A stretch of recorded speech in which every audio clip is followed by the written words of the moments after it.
Hello everyone, I welcome you to the channel it's awesome learning. और आज हम करने वाले हैं place of mathematics in curriculum, जो कि हमारी मैथ्स पेडागोजी की फर्स्ट क्लास रहने वाली है। राइट, सो आई होप आपको ये वीडियो समझ में आए। तो चलिए स्टार्ट करते हैं अपना फर्स्ट टॉपिक। सो मैथमेटिक्स का क्या प्लेस है, बेसिकली मैथमेटिक्स का क्या प्लेस रहेगा पेडागोजी के अंदर या करिकुलम के अंदर, वो हम समझेंगे। आप सबको पता है कि मैथमेटिक्स को वर्ल्ड वाइड इंपॉर्टेंस दी जाती है। राइट, क्यों? क्योंकि इसे कोर सब्जेक्ट की तरह देखा जाता है। एंड आप ये बोल सकते हैं कि आपको इसको प्रॉपर डेडिकेटेड टाइम देना पड़ेगा, और इसका करिकुलम में एक मेन इम्पॉर्टेंट पार्ट है। राइट, तो अब हम समझेंगे कि मैथमेटिक्स का इम्पॉर्टेंट प्लेस बेसिकली क्यों है। So foundation for STEM education STEM में आ जाता है बेसिकली। जब भी बच्चा साइंस, टेक्नोलॉजी, इंजीनियरिंग और मैथ्स कर रहा है, तो ये जो स्टेम है ये इसकी फुल फॉर्म है बेसिकली। तो अगर आपने बच्चे का फाउंडेशन यानी बेस बनाना है इन चीजों के अंदर, ताकि वो आगे जाके इनमें से कोई भी एक सब्जेक्ट को स्टडी करे, तो ये सबसे ज्यादा इंपॉर्टेंट है। And again I say no subject is started in isolation. किसी भी सब्जेक्ट को आप अकेला नहीं पढ़ सकते, और ये सारे सब्जेक्ट तो बहुत ही आपस में क्या है, लिंक्ड है। तो इस वजह से जो मैथ्स है इट इज वेरी इंपॉर्टेंट। इससे हम बेसिकली ये बोल सकते हैं रीजनिंग स्किल्स इसमें ओवरऑल आ जाती है, प्रॉब्लम सॉल्विंग एबिलिटीज बच्चे की बढ़ती है। और ओवरऑल हम बोल सकते हैं कि maths overall everywhere you use it, so it is use in every field. तो बच्चा क्या कर सकता है, हर फील्ड में मास्टर कर सकता है, अगर उसके उसको मैथ्स की अच्छी नॉलेज है तो। Development of critical thinking and logical reasoning. अगर मैथ्स आप ऐड करते हैं करिकुलम में, जो कि ऑलरेडी ही ऐड होता है बेसिकली, तो बच्चे की लॉजिकल रीजनिंग इंक्रीज होती है। आजकल आप देखते हैं कॉम्पिटेटिव एग्जाम में रीजनिंग का एक टॉपिक होता है, वो क्यों होता है? जैसे केवीएस हो गया, एनवीएस हो गया, ठीक है, तो वो एक तरीके से मैथ्स ही रहता है, जिसमें बच्चा आइडेंटिफाई कर सकता है पैटर्न, प्रॉब्लम सॉल्व कर सकता है, कनेक्शंस बना सकता है।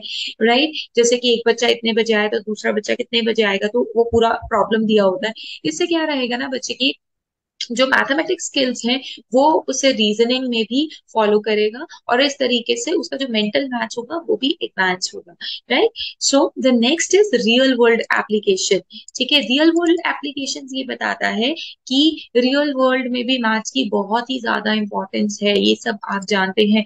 फाइनेंस के अंदर अगर किसी को सीए बनना है, इंजीनियरिंग के अंदर बिल्डिंग्स बनाने के लिए, कंप्यूटर साइंस में लॉजिकल डाटा के लिए, स्टैटिस्टिक्स के लिए, इन सब के लिए, रियल वर्ल्ड एप्लीकेशन के लिए maths is very very important. Right, so mathematical literacy, mathematics की पढ़ाई बहुत ही इंपॉर्टेंट और एसेंशियल है in everyone's life.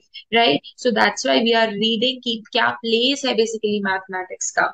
Cognitive development, obviously आप सोच समझते हैं कि जिसका मैथ शार्प रहता है, आप बोलते हो वो कॉग्निटिवली बहुत ही अच्छा है ना। तो जिस तरीके से हम बोलते हैं कि बच्चे के अंदर अफेक्टिव स्किल्स रहते हैं, अफेक्शंस रहती है, जो इमोशन से कनेक्टेड रहती है, ऐसी कॉग्निटिव डेवलपमेंट में जो मेंटली बच्चा कर लेता है कई क्वेश्चंस को, प्रॉब्लम सॉल्विंग एबिलिटीज, ठीक है, तो उस तरीके से मैथ्स का एक बहुत बड़ा कंट्रीब्यूशन है बच्चे की कॉग्निटिव डेवलपमेंट को बढ़ाने का। But maths needs a continuous practice, एक भी दिन मिस नहीं होना चाहिए इफ यू वांट कि आपका जो चाइल्ड है जिसको आप पढ़ा रहे हो, आपके जो बच्चे हैं स्कूल के अंदर, उनके लिए मैथ्स डेफिनेटली कॉग्निटिव डेवलपमेंट को क्या करेगा, इम्प्रूव करेगा। कॉग्निटिव डेवलपमेंट में बहुत बड़ा हाथ है। पैटर्न रिकॉग्नाइजेशन, ये सारी चीजें बच्चे मैथ्स के जरिए सीख जाते हैं, और मेंटल फ्लेक्सिबिलिटी भी बच्चे में आ जाती है। राइट, नेक्स्ट जो है that is development of quantitative and numerical literacy.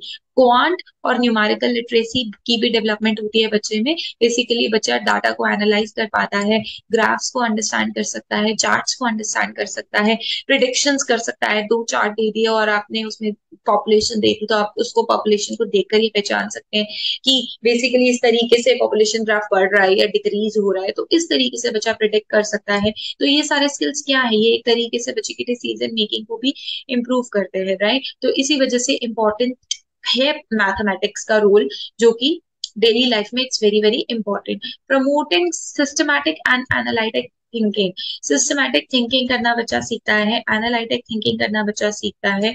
It teaches learner to break down the complex problem into the small one. देखिए, अगर आपको एक बहुत ही 5 नंबर का क्वेश्चन दिया है तो आप 5 नंबर का क्वेश्चन डेफिनेटली स्टेप्स में कराएंगे, है ना, छोटे छोटे स्टेप्स करवाएंगे, एक एक स्टेप्स के बाद जाके आप फाइनली उसके रिजल्ट पे पहुंचेंगे या एविडेंस पे पहुंचेंगे।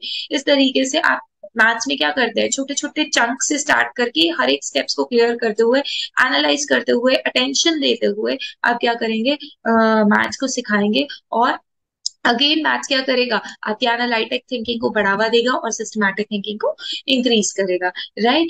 नेक्स्ट है enhancing mathematical literacy and numeracy. अगर आपने सीबीएसई में, अगर आप सीबीएसई स्कूल्स में जॉब कर रहे हो तो आपने लास्ट ईयर सुना होगा FLN, foundation of literacy and numeracy, right. ये बहुत ज्यादा फेमस चल रहा है, इस पे बहुत क्वेश्चंस बन चुके हैं, राइट।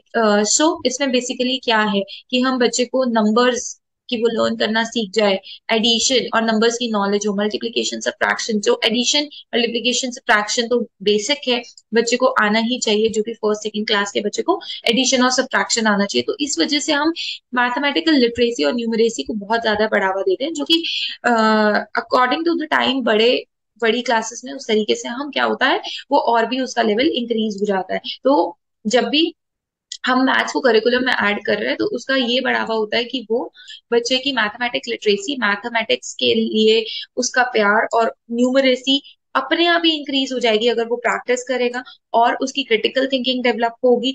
और आप बोल सकते हैं कि जब मैथ्स करिकुलम में है तो बच्चे की मैथमेटिक लिटरेसी बढ़ेगी। बट करिकुलम में मैथ्स होना is not sufficient, again and again practice is very important for the child, right. और उसको चंक्स में डिवाइड करना कॉम्प्लेक्स प्रॉब्लम को, वो सारी चीजें क्या करता है, मैथ्स को आगे तक लेकर जा सकता है, राइट, बच्चे की लाइफ में। So these are some important points which are the major components you can say, कि जो एक मैथमेटिक्स का होना बहुत ही इंपॉर्टेंट बताते हैं, राइट। किसी भी करिकुलम में जहां पे भी आप पढ़ाएंगे, maths is the core subject, right, because of these 7 points which I have discussed, right? So for any kind of query, you can comment or you can mail on learnerdipali@gmail.com for online preparation and notes. Please do like and subscribe the channel. Thank you so much for watching.